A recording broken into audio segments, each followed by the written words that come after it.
Using your phone to record B-roll takes some planning and technique.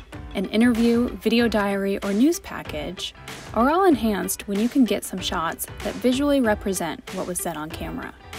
So first, make a list of visuals that would help illustrate your story.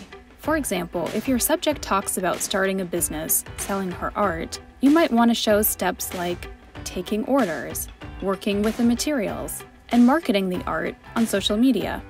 If you yourself are the subject, you could set up your phone to record yourself or ask a family member to help you film.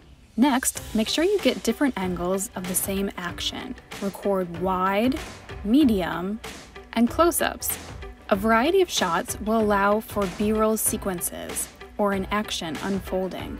Experiment with different creative angles, but make sure it adds to the story. Here are some filming tips. Film horizontally. Keep the phone steady. If you don't have a tripod, you can prop your phone up on a surface. Touch the screen to control where the camera will focus.